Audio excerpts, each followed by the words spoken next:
NMH at 1 informs on the news making waves in Namibia, Africa and the rest of the world during the lunch hour. Now coming up in today's broadcast, Urban and Rural Development Minister releases book on conflict resolution. Debt owed to the national traffic system is irrecoverable, says RFA. Dire need for classrooms at Usakos school, and finally, manhood COVID-19 for over a year finally cured. These stories, economic news, sports updates and international headlines coming your way, read to you by Diana Master and Ashwin Berry.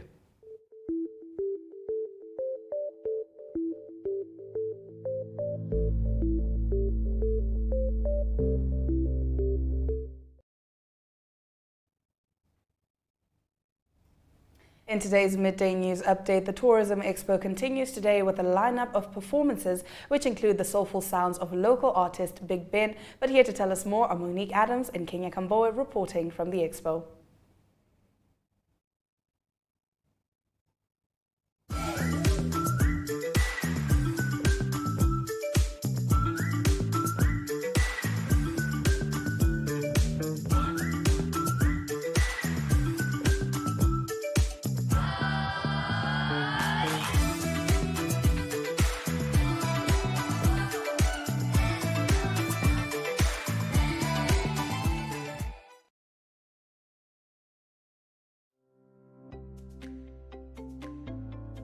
Straight Talk is a debate competition for high school learners and a spelling competition for primary school learners, mostly focusing on current affairs among the youth. Contact Zone at synergy.com.na to share your products and services.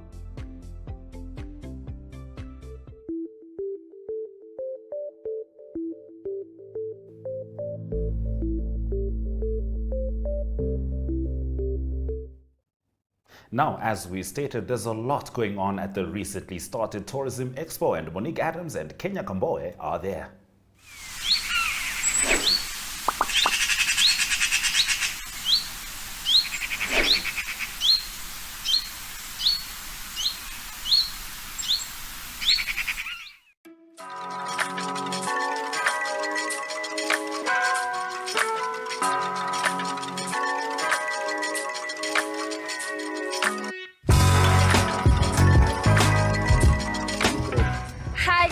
Welcome back to day 2 of the 2022 Namibian Tourism Expo. My name is Monique Adams. And I'm Kenya Kambowe. And we are here at SKW at the entrance, as you can see behind us. Guys, yesterday was the launch. Gates opened at 2 o'clock. It was packed. There were vibes. What was your favorite part? The stalls. I'm telling you, everybody was on point. The exhibitors, they really gave us a good time with interviews and all that, but as you can see, the clients were very happy. Yes, very exciting times. Mine was the performance of Slikati. Guys, the entertainment area is where it's at. But like I mentioned, it's day 2. It's another day of fun and exciting vibes. What did you make about the official opening of the expo? It was beautiful. I mean, we had a beautiful message from our CEO, Albi Bueta, and we had a great performance as well from children. And it was just giving hip and happening. It was giving we are back. It was giving Kid December. It was giving Expo. It was giving hashtag make it happen. I don't know about you, but as we are ready for day 2, and tell me what you expect today. Today, I just expect more vibes. I expect more people. Not to say that there weren't people yesterday, but it's a Friday. So I am expecting a lot of people to come.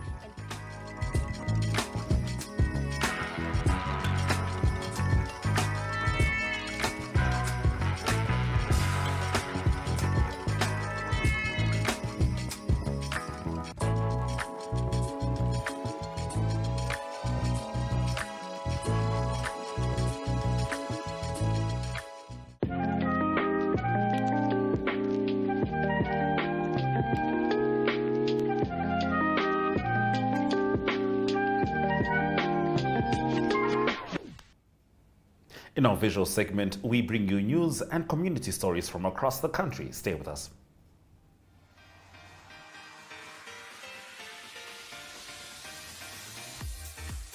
Flex is your health and fitness show that focuses on the health of the mind, body and spirit.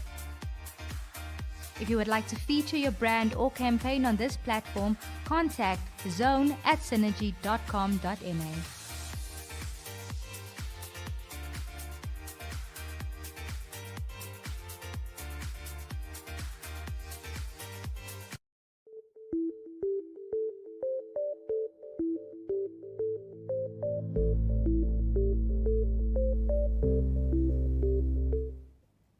Now getting into today's visual news clips, Urban and Rural Development Minister Erastus Uthoni today launched a book titled Conflict Resolution in Ongwediva with representatives from the 8 traditional authorities who will be using the book to lead their subjects and resolve conflict. Uthoni said traditional authorities have a major role to play in addressing social, economic and legislative matters. Let's have a look.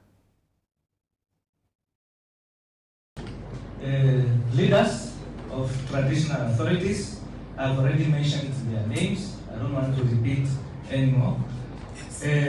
Madam Natalie Rusman and all the respected leaders here. We are now standing here, and the purpose is to launch the book that you yourself have conflict resolution booklet.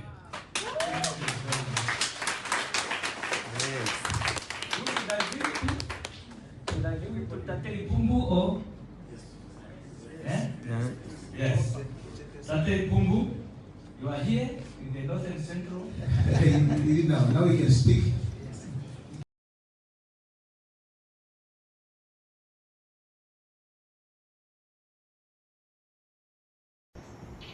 Hence, the need then arose that we need to then make specific amendment to the law to ensure that when accumulated debt, which cannot be recovered, will then be can then be provided for in terms of the law.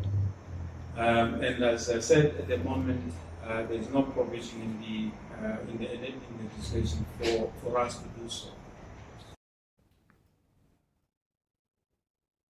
Now, Marianne Ramakutla, head of department at the Erongosig Primary School in Usakos, told Takahiro Sasaki, JICA Namibia resident representative, that they have a dire need for classrooms. The Japanese embassy, through its development arm, JICA, has already set up 2 classrooms at the school. The school has also been provided with a Japanese volunteer teacher who works as a mathematics and ICT teacher. The bell rings, then the teacher has to move from here to the next class. Yeah, that is a problem that we are also having now. But so far, it helped us to classes. How many students do you have? We have 300 and plus minus 65 learners. Yeah. And how many classrooms do you have now? We are having, this side is 6 and the other 3. This side is 6, 2 grade 7, 2 grade. We are having 6 for senior primary. And then we are having 4 classes because the other side, they are only 1 pre-primary class, 1 grade 1, 1 grade 2, 1 grade 3, only one classes. I see. The classrooms. We will not be, not 2 more, maybe more also, more than 2. Beginning of the year, we really struggle with enrollments because parents want to enroll their children here in school, but we don't have that. The capacity is not there. Classes are filled, so we have to put them on waiting list, and after waiting list, maybe perhaps, or I do not know, they take their children to another school and so. But we tried our best. Sometimes the learners also, last year we have got 52 learners in grade 1. But we said, luckily it was COVID-19 time, and then we had got COVID classes, so we have got cohort system. One group today, the other group next day. Another 2 classes will help us.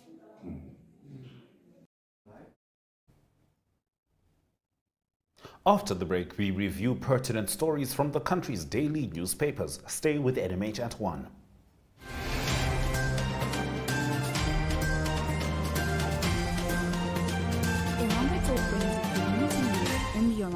decision. For news-related or advertising queries, contact irongotalk@synergy.com.na. Irongo Talk, our community, your news.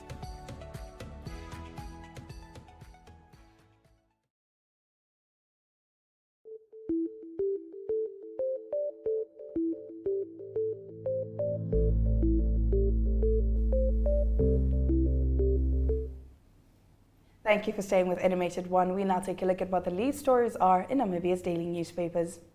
Affirmative repositioning will face its biggest structural test since inception when activists converge at Walvis Bay to discuss and adopt the social justice movement's constitution today. This is reported on page 1 of today's Namibian Sun, which highlights that AR activists are in the harbour town for a National Assembly on reorganization, institutionalization and formalization, where the movement's legal blueprint will be endorsed. In a separate report, mining license millionaire Peter Shukwafu says there were no bribes involved when his company found an exclusive prospecting license for about 50 million Namibian dollars to Chinese lithium miner Jinfeng Investments immediately after getting it. Still with the Namibian Sun, former member of the Independent Patriots for Change political party Desiree Davids is demanding close to 2 million Namibian dollars for 50 salaries and allowances that she missed out on as party councillor at the city of Windhoek. She's also suing the party for an additional 100,000 Namibian dollars for defamatory statements. Davids, who served on the city of Windhoek Council on an IPC ticket, did so for 7 months, according to a letter addressed to IPC leader Dr. Panduleni Itula. Towards the end of June last year, she was accused of misconduct by the party's leadership and suspended. On to the Republican. Afrikaans Daily reports that a baby who was born prematurely and placed in an incubator in the neonatal intensive care unit of Windhoek Central Hospital suffered such severe burns to her right arm that it had to be amputated. Grace Fiona Miracle was born on June 16, 2020 at Katutura Hospital, after which she was transferred to the neonatal ward because she was struggling to breathe. Grace's mother, Maria Rejoice Khowases, remained in Katutura Hospital while she visited the Central Hospital daily to breastfeed Grace. While Grace was under the supervision and care of trained intensive care unit staff, she suffered burns on her right arm in the incubator on June 19. The injuries became inflamed and Grace's arm had to be amputated as a result.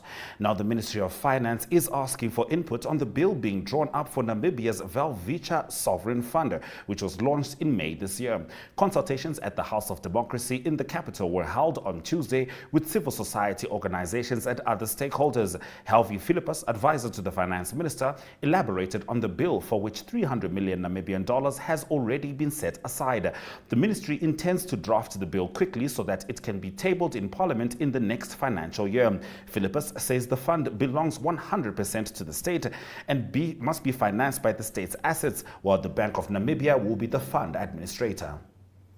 Now, yesterday afternoon, this year's Tourism Expo was officially inaugurated by the Deputy Minister of Environment, Forestry and Tourism, Heather Sibungo, representing Minister Pamba Shifeta, who was away on business. The MEFT was also represented by its Permanent Secretary, Theophilus Ngitila, as well as Vice Semi Shidute and the Director in charge of Tourism, Sebulon Chikalu. Of course, also welcome was the Managing Director of the Tourism Board, Digo Ngalbeb, who has been instrumental in initiatives aimed not only at restoring the flow of visitors from all over the world, but also, and more importantly, at boosting regional tourism.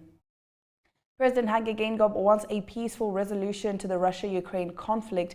We cannot continue as we are. We are grateful to Russia. That is why we abstained from voting against Russia, although we were under pressure, said Geingob.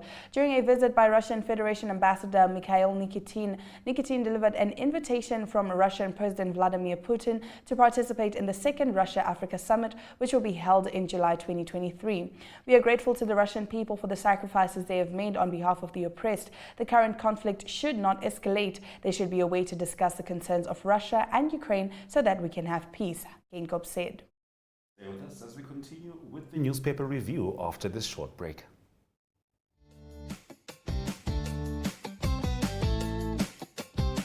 The My.NA Cars Show provides viewers with the best in-class cars content, engaging interviews, as well as a showcase of the latest cars-related news, products, and services. If you would like to feature your brand or campaign on this platform, contact My.NA at synergy.com.na. My.NA Cars, more than just a ride.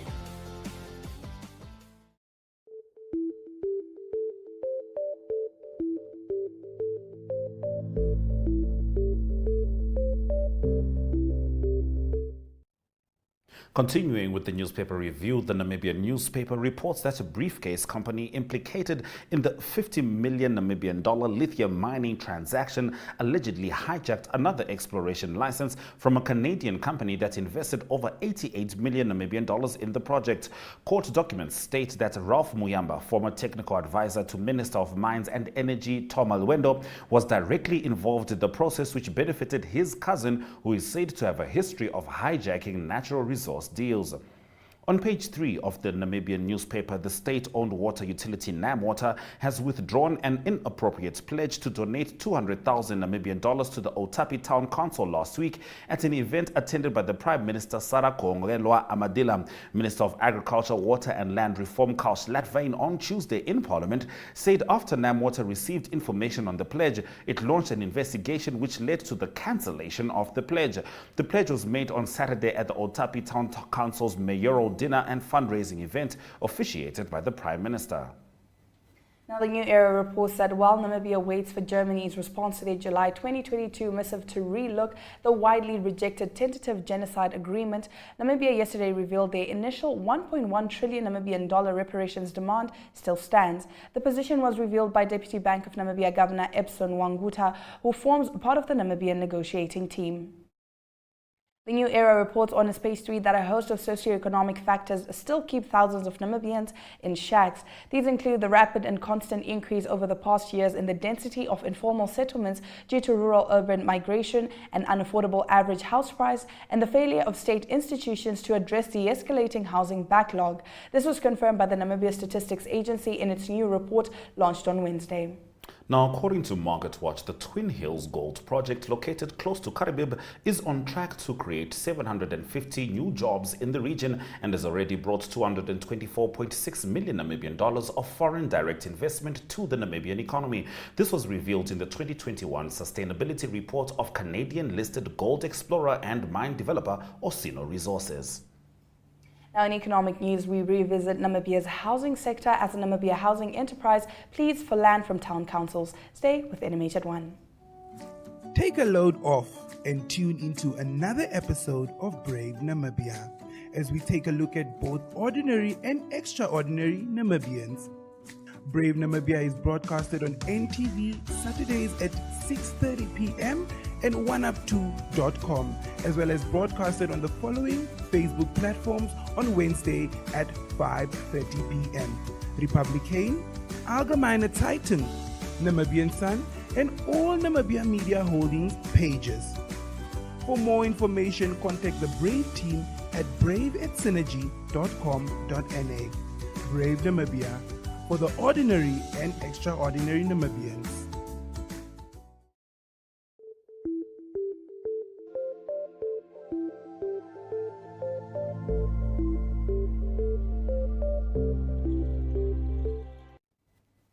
Let's head into our economic news. National Housing Enterprise Board Chairperson Sam Shivute has called on town councils to avail land for the enterprise to address the country's escalating housing backlog, which currently stands at over 300,000.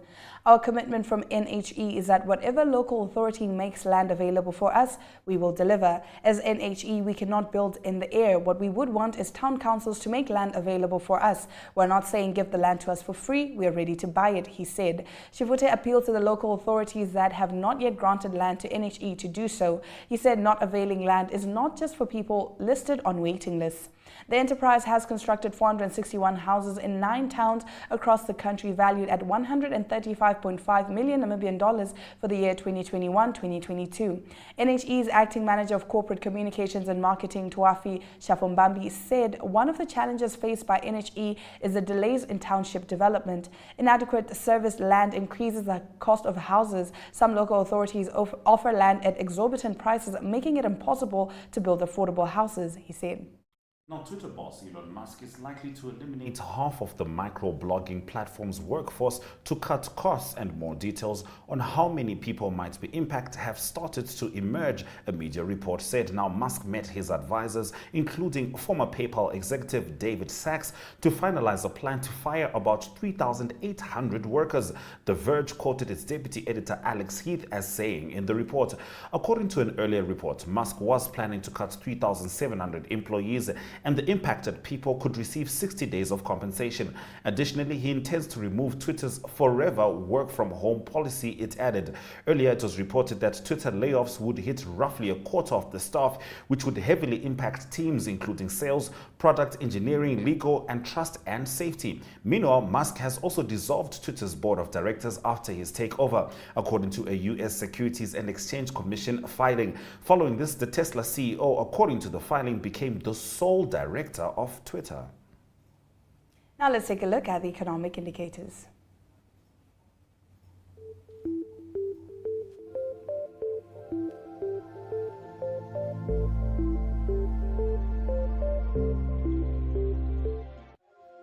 Looking at the economic indicators, the Namibian dollar is down next to the US dollar, trading at 18.28, but up next to the British pound, euro, and the Chinese yuan.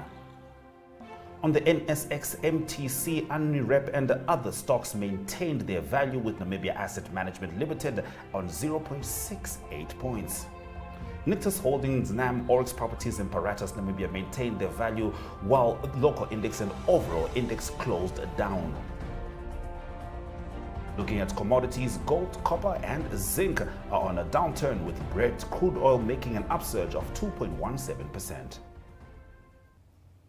Now, Equatorial Guinea's President Teodoro Obiang Nguema Mbasogo, who has ruled the country for 43 years, launched his bid for a sixth term. We highlight this and other stories from the African continent coming up here on NMH at 1.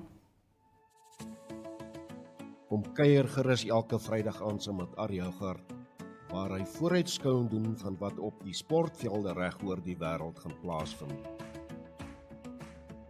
Daar word op die naweek se top internasionale sportgeleenthede gefokus en plaaslike sport in Namibia asook Suid-Afrika word in oënskou geneem. Die kenners praat saam, die huidige asook oud spelers gee hul mening en ons hoor grootlik sommer uit die spoorlike perd se bek. Niemand weet met sekerheid wat die naweek op die sportveld gaan gebeur nie, maar iemand weet wel watter faktore die uitslae kan beïnvloed. Ons praat met daardie iemand wat weet, en soms word geheim ook uitgelaat. Vrydaande is ons in die tonnel gereed om uit te draf. Dit is jou Vrydag afspraak wat jou ingelig gaan hou alvordat die spelers uit die tonnel opdraf. Sport is ons passie, sien jou in die tonnel.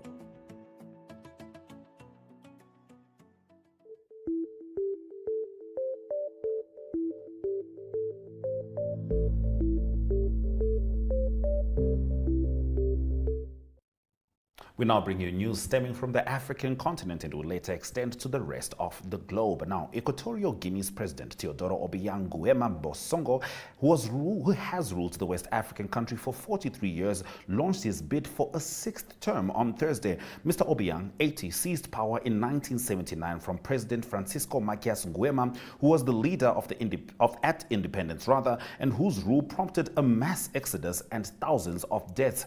The general elections are scheduled for 20 November.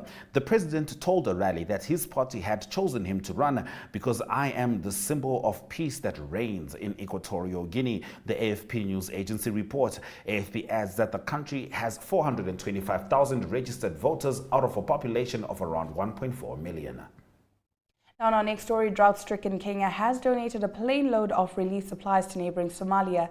The donation has been met with an uproar on social media as more than a quarter of Kenyans living in arid and semi-arid areas are facing high levels of food insecurity, according to UN data. The consignment included assorted food items and various assorted drugs, according to a statement by Kenya's military. It said the relief aid was in response to last week's bombings in Somalia's capital, Mogadishu, that left 120 people dead. We feel the pain that our brothers and sisters in Somalia are feeling, and we are grateful to President William Ruto for this initiative, which will help alleviate the suffering of our neighbors, said Colonel Victor Kangete. Deputy President Rigathi Gachagua had on Thursday appealed to Kenyans to donate food to the starving fellow citizens, according to local media outlets. We appeal to Kenyans to give food so they can be given to those in need. Many Kenyans are suffering, and we are making this appeal to help them. No Kenyan should die from hunger when other Kenyans have surplus food, he's quoted as saying. A fourth season of failed rains is causing one of the worst droughts East Africa has seen in decades. I don't even know with this gentleman. With these words, President Cyril Ramaphosa has for the first time denied knowing Hangwani Morgan Maumela, his nephew from a previous marriage, who scored close to 400 million rand from public hospitals in dodgy tenders.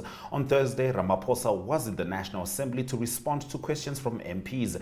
DA leader John Steenhuisen asked Ramaphosa about broad-based black economic empowerment schemes and the impact it has had so far. The Zondo Commission showed that BBBEE has been central to corruption in South Africa, whether it is the 14 billion rand PPE corruption in COVID-19 or the billions stolen at Eskom. A recent example, one of your own nephew's companies scored 381 million rand from Gauteng hospitals. You are right, it does not benefit the majority. It only benefits ANC-connected cronies. It does so at the expense of everyone else, particularly the black South Africans who remain trapped in poverty, Steenhuisen said. Now, Steenhuisen also referred to Eskom board member Mteto Nyati's comments on BBBEE. Responding to Steenhuisen, Ramaphosa said, "You keep saying my nephew. I don't even know this gentleman. So let's not even get there. I don't know him." Details of the dodgy transactions were revealed by Health MEC Nomantu Nkomo Ralaihoho in response to questions submitted by DA Gauteng Health spokesperson Jack Bloom.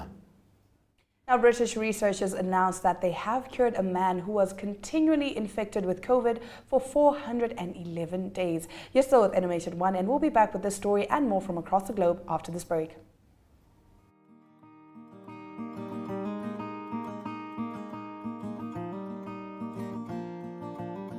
AgriMonitor is jou weeklikse landboukundige program wat jou die jongste nuus in die landbouverwante bedryf en onderwerpe wat daaraan gekoppel is bring. Vir enige advertensie of nuusverwante navraag, kontak agrimonitor@synergy.com.na.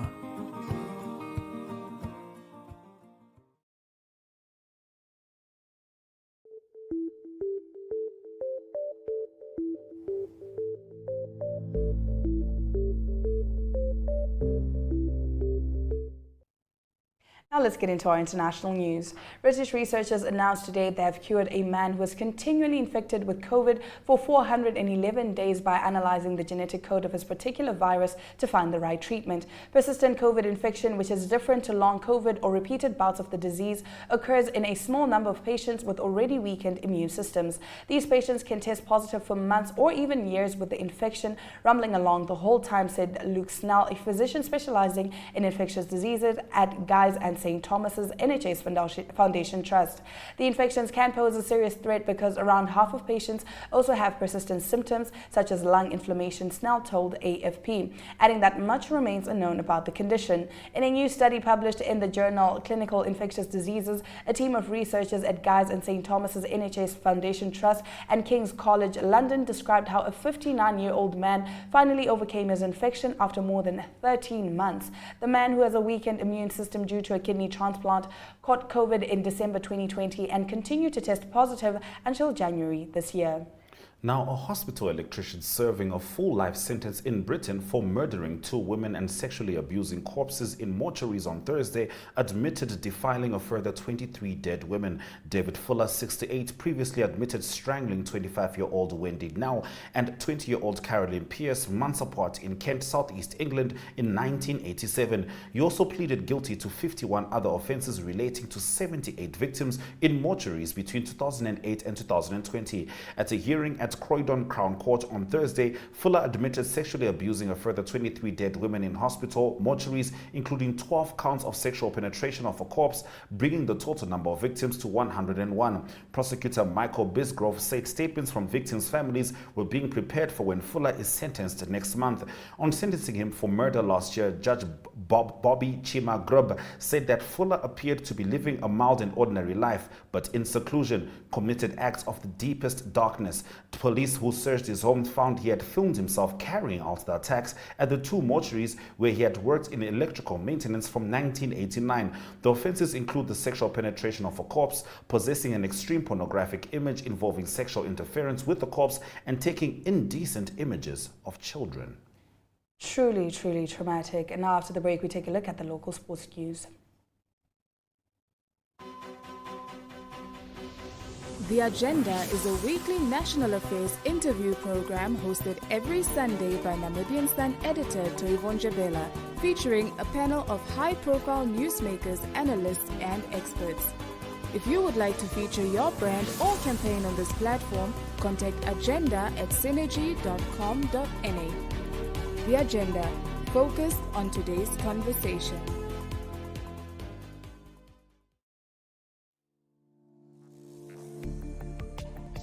In Business 7, you get news on current economic, financial, and business matters in Namibia. The weekly show features interviews with experts and in-depth analysis of burning issues in a way that caters for ordinary Namibians and business connoisseurs alike. For news-related or advertising queries, please contact b7@synergy.com.na.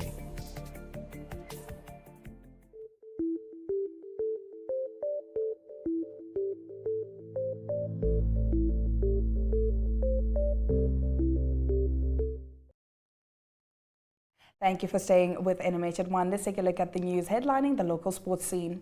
The Dr. Hage Geingob Stadium will tomorrow host the Dr. Hage Geingob Cup rugby match between Volviches of Namibia and the Windhoek Draft Griquas. The match is slated to kick off at 4 p.m. The Dead Marine Namibia Premiership kicks off on Sunday, also at Dr. Hage Geingob Stadium. The first match of the league will be between African Stars and UNAM at 5 p.m. Now, the return of the Okahanja Racing Club's Starlyle to the scene is expected to drive a large crowd to the racetrack on Saturday in the Dead Marine Namibia-sponsored horse racing event in Gobabis. Fans are urged to turn up in numbers. Stay with us as we head into international news shortly.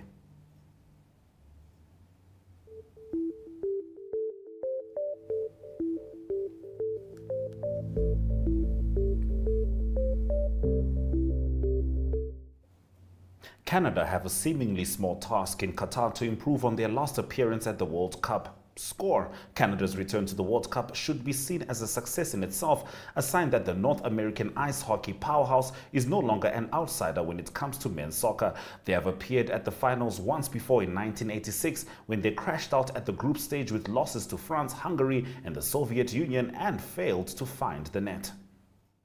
Australia fly half Bernard Foley admits a chance to play in next year's Rugby World Cup if he's back is in the back of his mind, but he wants first to solidify his place in the Wallabies squad as they prepare to play France this weekend.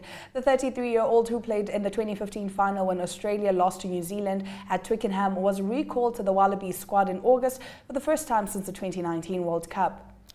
Kieran Tierney's first half goal secured a 1-0 home victory for Arsenal over FC Zurich and top spot in a Europa League Group A match on Thursday. But Manchester United could only finish runners-up in their pool and will go into February's playoffs. Tierney's superb 25-yard strike gave Arsenal the win in a game they largely dominated, but they had to withstand pressure from the Swiss side at the end to finish with 15 points, 2 ahead of second-placed PSV Eindhoven. If you're just joining us, this is NMH at 1, and we'll get into the highlights from today's broadcast shortly. But first, it's Friday, and let's take a look at what Michael Kayunde recommends for the weekend.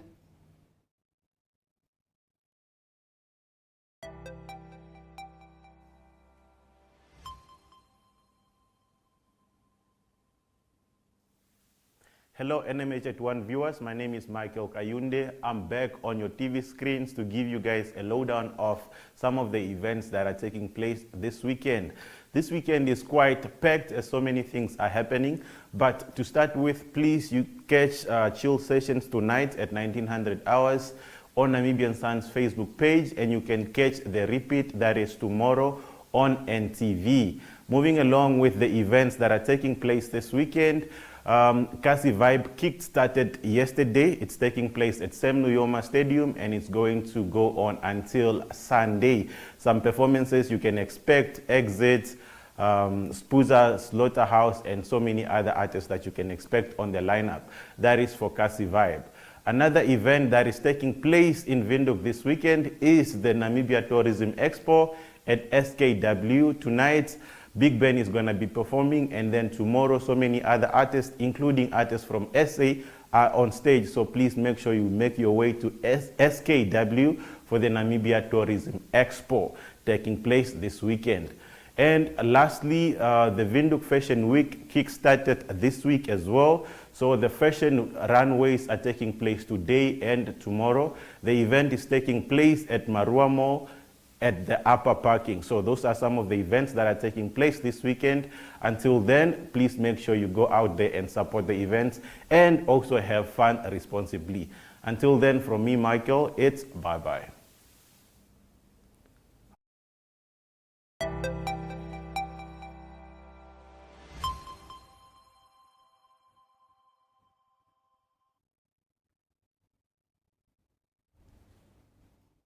Thank you for staying with NMH at 1, and if you're just joining us, here are your news highlights. Equatorial Guinea's President Teodoro Obiang Nguema Mbasogo, who has ruled the West African country for 43 years, launched his bid for a sixth term on Thursday. British researchers announced that they have cured a man who was continually infected with COVID for 411 days by analyzing the genetic code of his particular virus to find the right treatment. In sports, the Dr. Hage Geingob Stadium will tomorrow host the Dr. Hage Geingob Cup rugby match between Volviches of Namibia and the Windhoek Draft Griquas. Those have been your highlights. Remember to tune in every weekday from 1 p.m. to spend your lunch hour with NMH at 1, catching up on the latest news in Namibia, Africa, and the world, ranging from current affairs, economic news, sports, and international headlines. That's it from us in studio, but don't go anywhere because up next is Irongo Talk.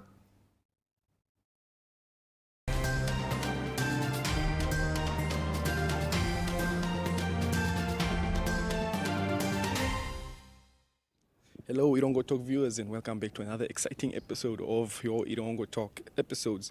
I'm your host Sheldon Johannes, and today I will be bringing you the latest local news, entertainment stories, and we have an interview with a local musician Ivan Nyoma, better known as Chipa Ivan, who talks about his journey and passion for music. He also shares advice with fellow musicians.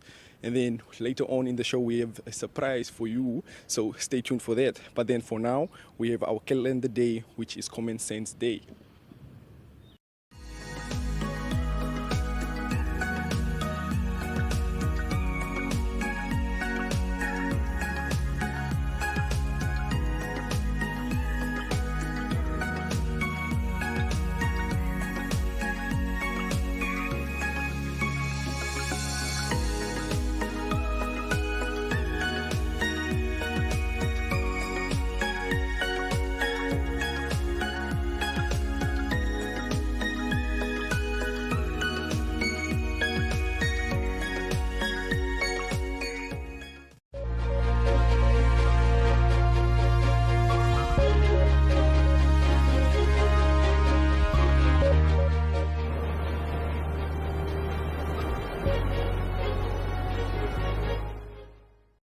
And then now for our first news story. We have more than 200 gymnasts that competed in the two-day Rhythmic Gymnast National Championship, which took place at the Jan Vulcan Indoor Complex in Walvis Bay. Sharifa Fernandez, the president of the Namibia Gymnastic Federation, NGF, on behalf of the entire executive, expressed their gratitude and appreciation to everyone who was involved in making the final competition of the year a success. She said that they had over 200 rhythmic gymnasts from across the country who competed for national titles. We have come together as one and stand united for the growth of our sport. In recent times of adversity, we have become stronger and even more determined to focus on the spirit of sportsmen, she said. This was the final competition of the year, with gymnasts from 7 clubs: Walvis Bay Gymnastic Club, the host, Infinity Rhythmic Gymnast Club, Ocean View Rhythmic Gymnast Club, the Elite Rhythmic Gymnast Club, the International School of Walvis Bay, Parkies as well as the Rhythmic Gymnast Club in action. Okay, and then now for our second story, the International Federation of Bodybuilding and Fitness, IFBB, Namibia recently announced the Namibian bodybuilders who qualified for the Arnold qualifiers at the Arnold Sports Festival Africa from the 19th to 23 May in South Africa next year. So the selected team from Namibia includes Yvette van Wyk, Reese Borman, Marika Arabi, Adri Mayal, Bia Viljoen, Ellis Berg, Christine de Klerk, Romaria van Wyk. We have Jemima Zian, John Mubonda. We have Torben Winterbach, Marco Wilde Vries, and then Diane Leff. The Arnold Sports Festival Africa is considered to be South Africa's biggest international multi-sport festival and health, fitness and lifestyle expo, and will take place in Reimsig Stadium, Roderpoort, Johannesburg. And then now we have a special guest who is Nadine Firi, the curator at the Museum of Swakopmund, who will be talking to us about a very exciting art contest. So stay tuned for that. Hi, my name is Nadine Firi and I am the curator of the Swakopmund Museum.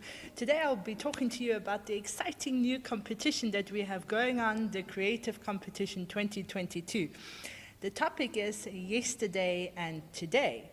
To give you an example, I'm standing at a beautiful Land Rover that is about 100 years old. Now we know that these cars don't look like this today anymore, so maybe that's something good to paint or to write about, how cars have changed over the years.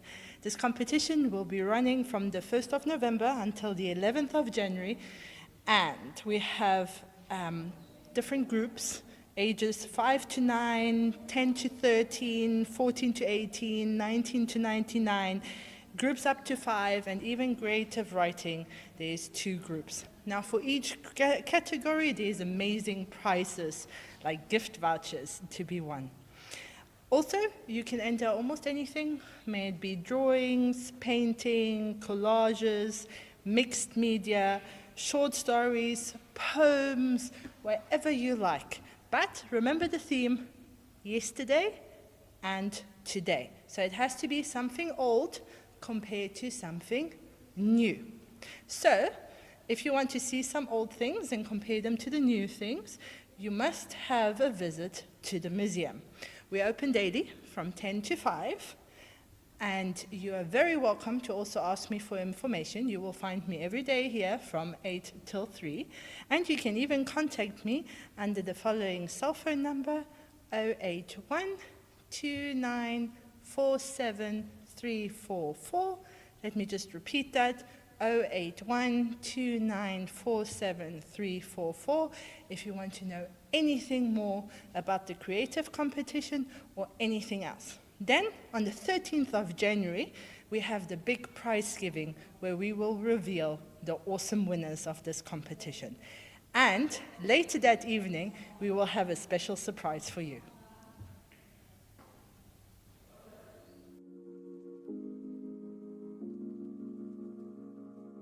Chill Sessions is an entertainment show bringing the latest hits, fashion, and entertainment news. Chill aims at reaching all entertainers, youth, and artistic fans. Catch Chill on NTV, 1up2.com, the Namibian Sun, Chill, and Namibia Media Holdings platform. Chill focuses on countdown of the latest hits, fashion trends, celebrity interviews, and more. To share your music-related news, products, and services, contact chill@synergy.com.na. Chill Sessions, bringing art and entertainment to the people.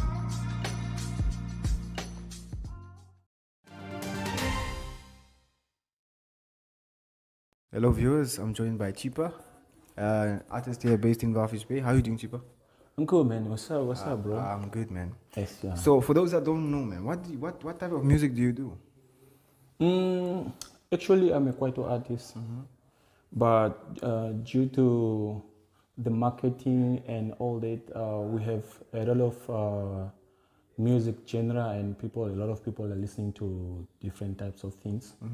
I fuse my sounds, so sometimes you find that if I compile my album, I'll have like maybe probably 60% Kwaito songs, and then 30% probably Afro, and then the other percent maybe probably other genres. So that's how I do my music, yeah. Okay. So now before we get to where we started with the music, can you just tell us where you are from originally? Okay. Generally, my real name is Ivan Nauyoma. I was born in Angola, and normally, actually, I'm from the north. I am based in the north, and I am a village guy from Ohalushu. Okay. Yeah. Ohalushu, eh? Yeah. Okay, and tell us now about your music journey. When did it start? It's back in the days. I remember when I was 10 years old. We used to play guitars that we made with oil containers. Yeah. So we started making music that time, and with my cousins back in the days, and I think that time I was 10 years old, and then when I get to the high school, I started writing music when I was in grade 8. Yeah, it's when I started writing music. Okay, now officially, when did you start? Okay, I recorded my first song in 2007. 2007 is when I recorded my first song in Oshakati. And I started with some producers in Oshakati. I started with the one guy called Dexland. It's when I started recording my first song. And then 2012, when I moved to Walvis Bay, is when I get into a real music business where I started recording my music with different producers from Walvis Bay. I worked with different producers from Walvis Bay. I worked with DJ Nampala. I worked with Romano, and I worked with Patrick, and also Steven Naruseb. So, yeah, that's where I came to the real business of music. Okay. Can you just tell us a bit about the albums, all 4 of them, like which one, the names, and also maybe which one was your favorite one? Okay, sure.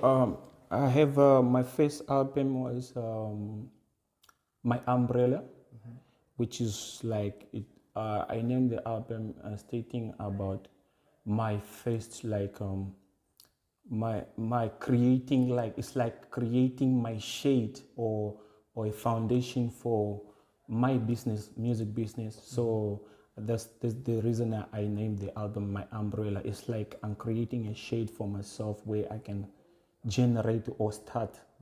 It's like a project, the first project of my music career. So, and then I had a experience count. Experience count normally this album is consist of songs that stated my life, you understand? So the difficult and all that happened in my life, so that's why I'm saying it's experience counts, you understand? So the more you go through things, the more you get experience of things. Like the more you do music or the more you do a certain thing, the more you get experience. So that's why I said it's experience count, you know. Then I had a third one. A third album was 929, 929. Yeah. So 929 album is like, I was born on September, which is the ninth month, on the 29th. Yeah. So that's why I call it 929. Oh, so okay. I was just stating my the date, the month, and the date of birth. Yeah. Yeah. So I think 929 was my best album, according to how I feel, and also like to the listeners, because for me it created the image of how people look at me in the industry, you know. It created a path for me for people to recognize me that this is my work, you know. So yeah. So that was the third album. And the fourth album, my fourth album was my fourth album was It slipped away. yeah. It's like I can't get it, man. I can't get the name of the album, but I have 4 albums. Okay. So actually, I have a lot of mixtapes, you know. The reason that I cannot really have remember, I have a lot of mixtapes in mind. So, but generally the albums that I have released so far, there are 4 albums. So, and the 5th album that I'm working on, I'm working on a project called Education and Love. So far, it's been 2 years. I never released a project, but I've been recording music. So far, I have 70 recorded songs, unreleased songs. So, and this album, I was planning to release it this year, but I think when I'm looking at my promotion, the duration of my promotion and the time of the year is gone. So I think the album gonna be out next year. Yeah, it's gonna be a nice album. Educative album, and also entertaining. Yeah, Education and Love. People, they must watch out for that album. Okay. Yeah. And now, my guy, finally, what message would you like to share with your fans or maybe your fellow artists? Anyone there? Yeah, okay. Let me start with the fans, man. And fans, like especially Namibians, music supporters, whether it's fans, my fans, or let me just say music supporters in general, hey, come on, man. I think you guys, you must not give up on supporting music. I mean, local music, man. You must not give up on supporting local upcoming musicians, because, I mean, if you look at the whole thing, Namibia, we haven't really produced musicians that are really doing it hard on international standards so far. So I think the reason is, I think we are not really trusting in our own creativity mostly. You understand? So, and when it comes to event organizers, please, guys, we are pleading to you so that you can work with artists in a manner that you can at least able to support them, not to use them. So what I mean is, at least try to give an artist something so that he can able to go to the studio. Yeah. And to the musicians, guys and girls, let's do music, man. Let's do good music. Let's try to live. If you really believe that you're an artist, let's try to do music and try to live as musicians, you know.